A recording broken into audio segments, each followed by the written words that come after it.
Your Excellency, Mr. Sahira Wak, Zaudi, President of the Federal Democratic Republic of Ethiopia, Your Excellency, Ms. Luisa Fragoso, Ambassador of Portugal in Ethiopia, my senior colleagues at the United Nations, distinguished guests, ambassadors, ladies and gentlemen, thank you so much really for being here.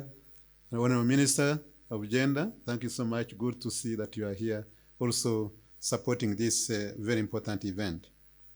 It is my pleasure to welcome you to today's event in commemoration of the 2024 International Day of Women in Diplomacy.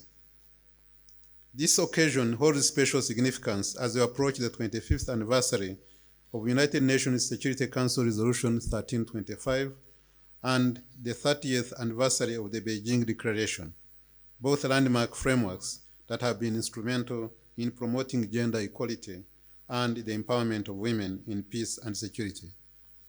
Excellencies, addressing today's global complex economic, social, climate, peace and security challenges require the equal representation of women leaders. Equally, there can be no sustainable solutions without gender equality at the core. Let me just give you an example, because today we are facing very, very serious challenges that we have never faced before. We are facing the challenge of security, where UN is spending almost close to $7 billion of US dollars every year just on these security challenges. You see peace wars going on at the global level. You see peacekeeping missions almost everywhere, on every continent. This is really an unprecedented situation that you are having on the continent. And in terms of the negotiations, there's no way you can do it without including women, because they are the ones actually feeling the impact of these security problems.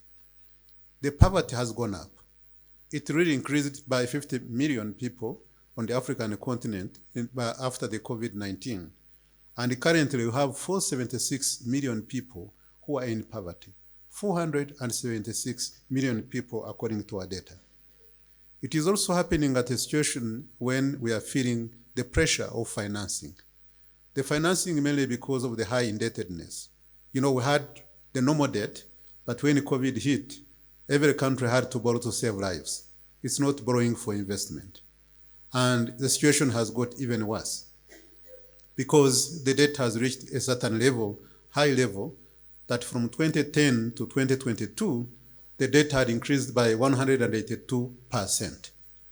And now, the entire African continent combined, they are spending 163 billion US dollars per year in terms of servicing the interest. So you can imagine once you have that kind of debt, there is no room left for you to spend on SDGs, to spend on the social safety net, to spend on health, to spend on education, and that's creating a big problem. And it is happening at a time when there is serious lack of long-term concessional resources that is cheap, that countries can tap into. And that's why there is a global discussion on the reform of the international financial architecture.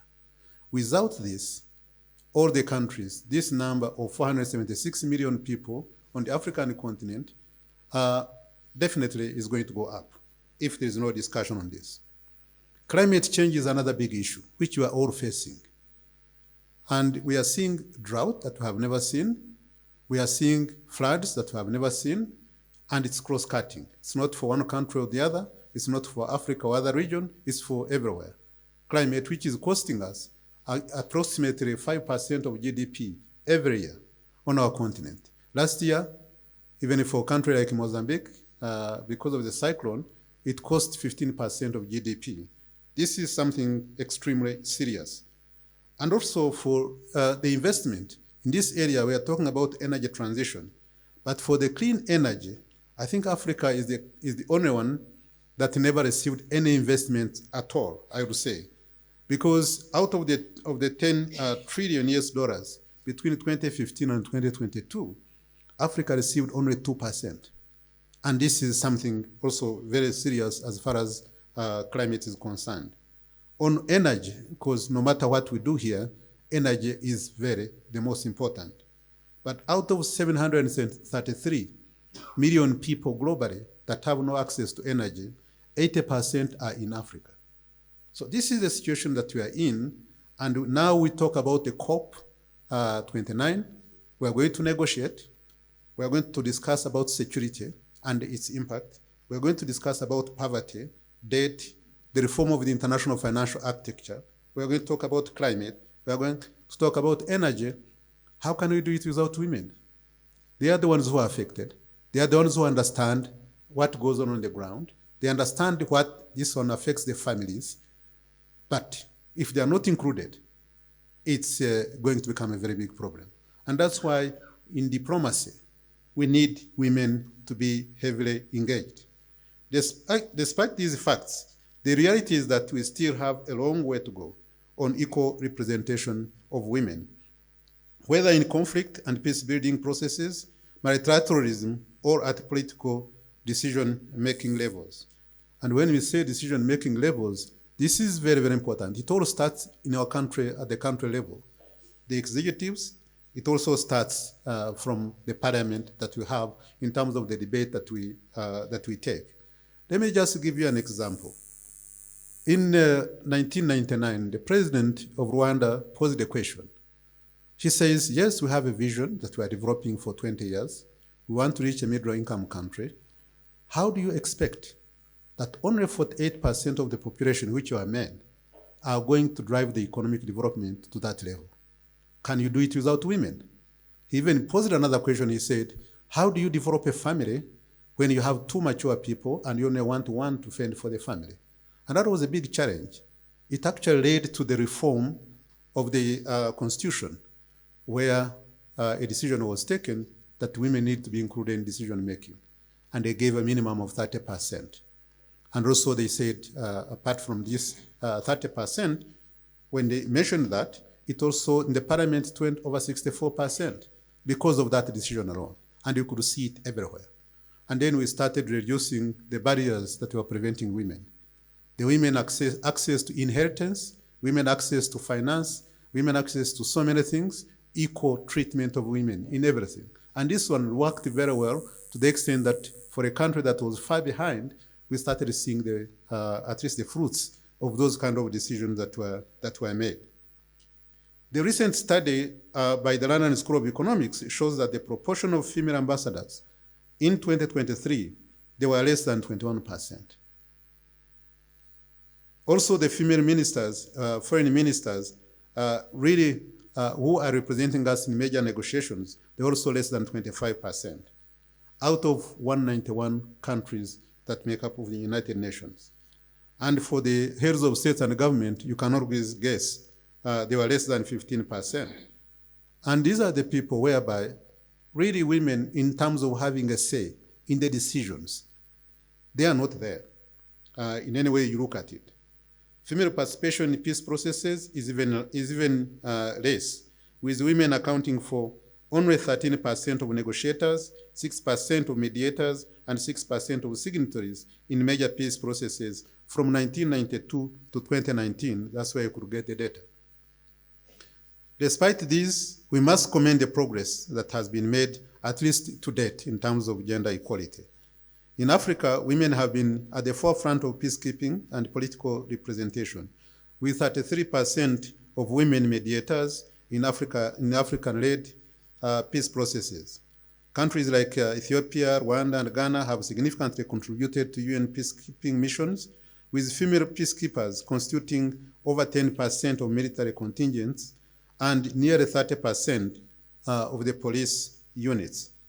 We should also recognize the strides made by the countries like Tanzania, Rwanda, Namibia, and Botswana in increasing female representation at the political level, executive, and parliament. Here at the United Nations, we are trying to lead also by example, reaching the gender parity at the senior level by 2020. The Secretary General took a decision, and the senior leadership at least were at parity by that time, by 2020. And we are working in other areas to make sure that also we can continue increasing. The Secretary General's Our Common Agenda leads the call for inclusive multilateralism, one which also places emphasis on active participation of women. Furthermore, the Deputy Secretary General's Women Rise for All initiative is also helping to shed light on the fundamental difference that female leadership makes for transformational change. At the Economic Commission for Africa here, we also continue to place emphasis on attaining gender parity, which currently stands at 47%, means women are 47% of the entire population of the ECA.